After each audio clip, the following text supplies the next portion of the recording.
సిద్దిపేట జిల్లా కొమురవెల్లి మల్లికార్జున స్వామి కళ్యాణ మహోత్సవం నేడు వైభవంగా నిర్వహించనున్నారు. ఉదయం 10:45 క్షేత్రంలోని ఇంద్రకీలాద్రి ఆలయ ప్రాంగణంలోని తోటబావి వద్ద గల కళ్యాణ వేదికలో మహోత్సవాన్ని నిర్వహిస్తారు. 2 రోజుల పాటు జరిగే ఈ వేడుకకు రాష్ట్ర నలుమూలలతో పాటు పొరుగు రాష్ట్రాల నుంచి కూడా భక్తులు అధిక సంఖ్యలో హాజరు కానున్నారు.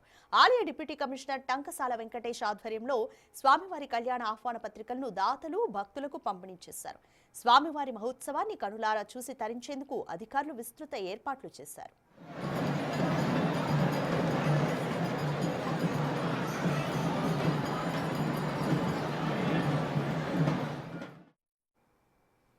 శ్రీ మల్లికార్జున స్వామి క్షేత్రం.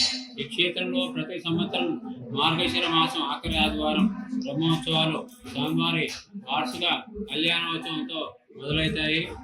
ఈ సంవత్సరం స్వామివారి కళ్యాణోత్సవం 10:45 జరపబడుతుంది. ఉదయం విష్ణుకుంభం బలిహారణ క్షేత్రపాలక పూజతో బ్రహ్మోత్సవాల కార్యక్రమం ప్రారంభమవుతుంది. సాయంకాలం 6 గంటలకు స్వామివారి రథోత్సవం అతి వైభవంగా నిర్వహించబడుతుంది. ఈ కళ్యాణోత్సవానికి సుమారు 50,000 మంది భక్తులు వస్తారని దేవాదాయ శాఖ వారి అంచనా.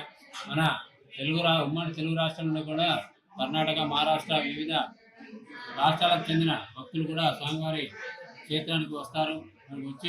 వచ్చే వారికి ఎలాంటి అసౌకర్యాలు కలగకుండా రాష్ట్ర ప్రభుత్వం వారు దేవాదాయ శాఖ మంత్రి వర్యుల ఆధ్వర్యంలో సమీక్షా సమావేశం ఏర్పాటు చేసి అన్ని చర్యలు తీసుకున్నారు.